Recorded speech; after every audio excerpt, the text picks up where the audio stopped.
Honey Pearls Foundation and top Epsilon Omega chapter of Alpha Kappa Alpha Sorority Incorporated. We're here today to interview our community leaders on behalf of our seniors to gain practical tips on what they need to know. Come with me.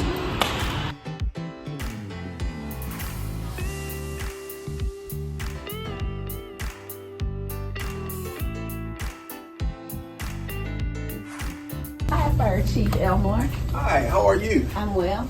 Welcome. Okay. So Chief Elmore, tell us a little bit about yourself. Well, Wade Elmore. I've been a part of the fire service for 32 years. Originally from New Orleans, who that fan. And been the chief here in College Park for 13 years. And I've been with the city of College Park for the last 18 years. So what is your role as a fire chief? As a fire chief, my role is to make sure that our firefighters are safe, make sure that they go home in the mornings to their families. We try to get the best equipment for them in order to serve our community. Here in the city of College Park, we do have a lot of hazards, but it's my job to make sure that they're safe. Can you give some examples of some of the hazards that you're saying the city of College Park has? Well, we have a number of companies that have Valvoline, Sholey Chemical, that carries all types of hazards. We have a CSX train that goes through our city numerous times a day that's carrying just about everything there is. We ride across from the airport, the busiest airport in the world, and we run up under the flight path. So, like I said, it's our job to make sure that our people are safe. Why are fire and rescue the first to respond to people's homes in case of an emergency? Well, our firefighters are trained as firefighters, emergency medical technicians, and paramedics. We are trained to answer to various types of emergency calls.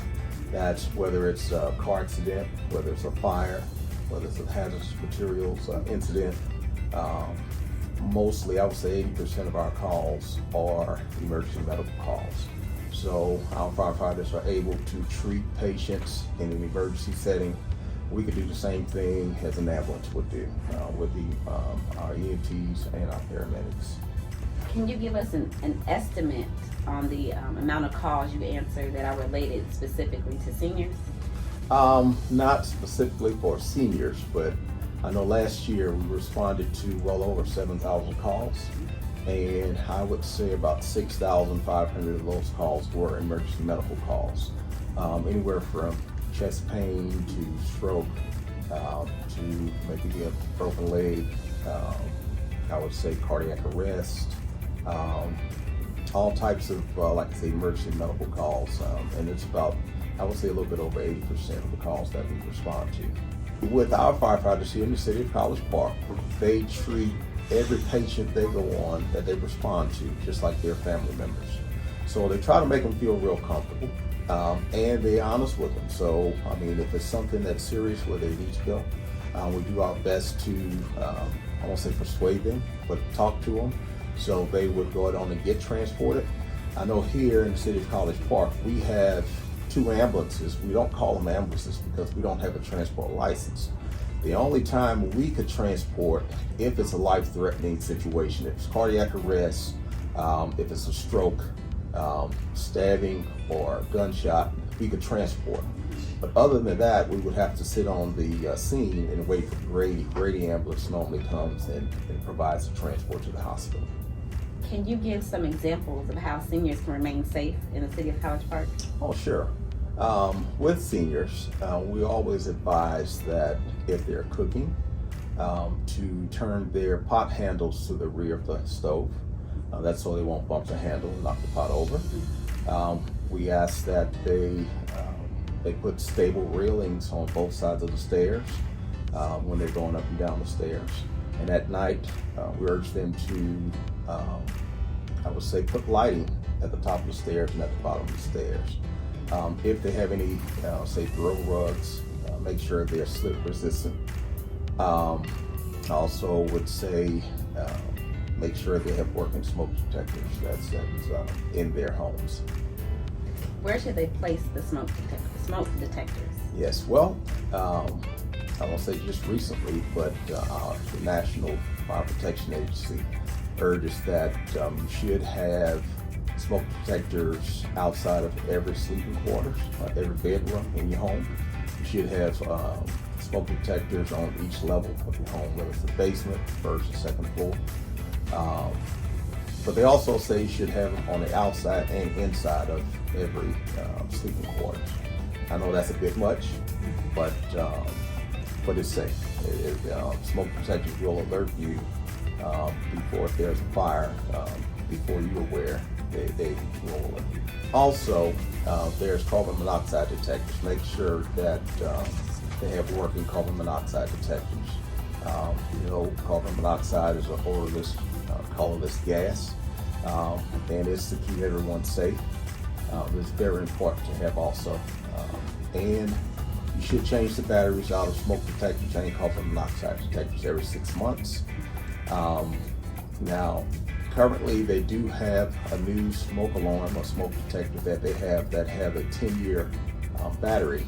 It's a lithium-ion battery, and you could change those smoke detectors out every 10 years.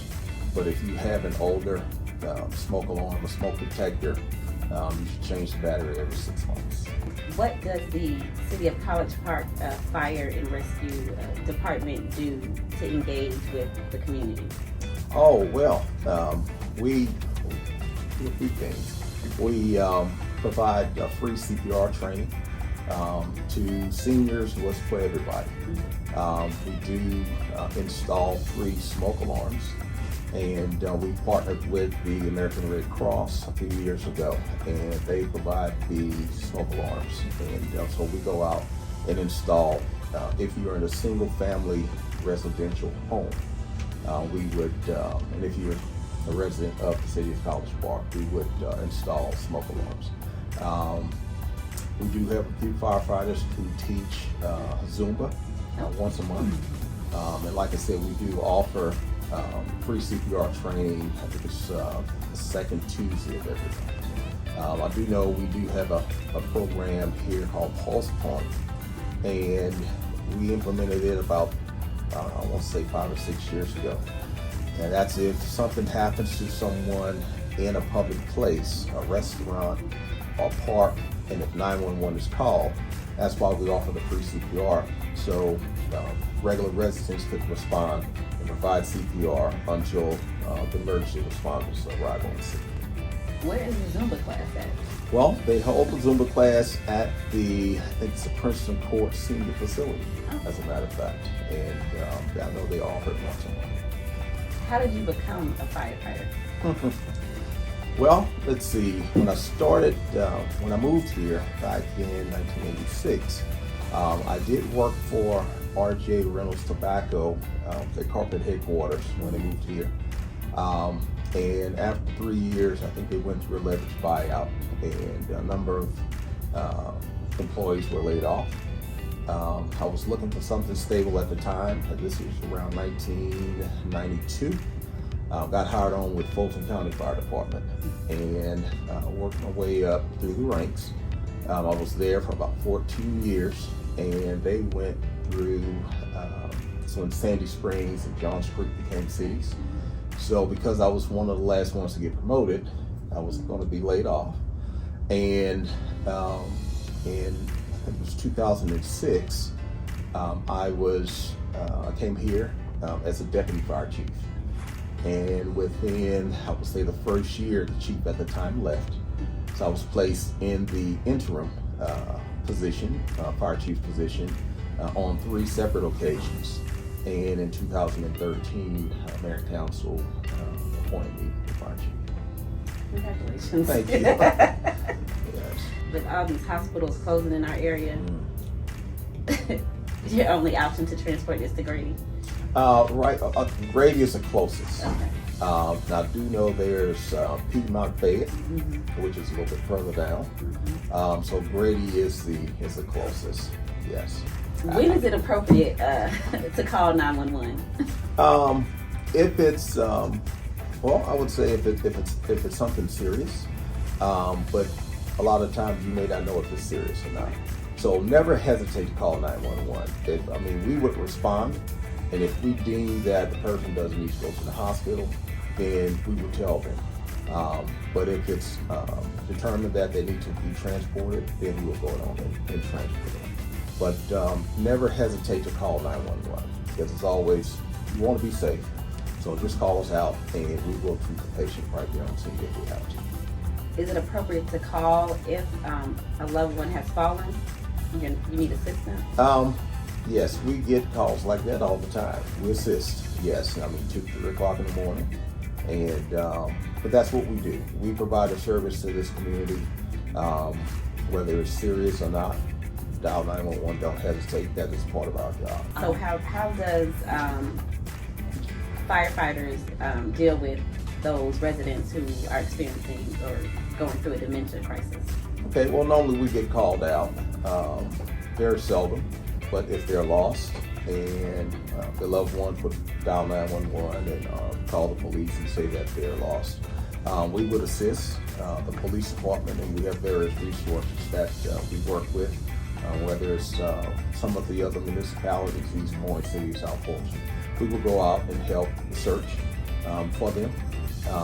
And I know a lot of times we normally get a lot of information from the airport. They send out because they get lost passengers all the time, whether they young or old. But we do assist with searching for them.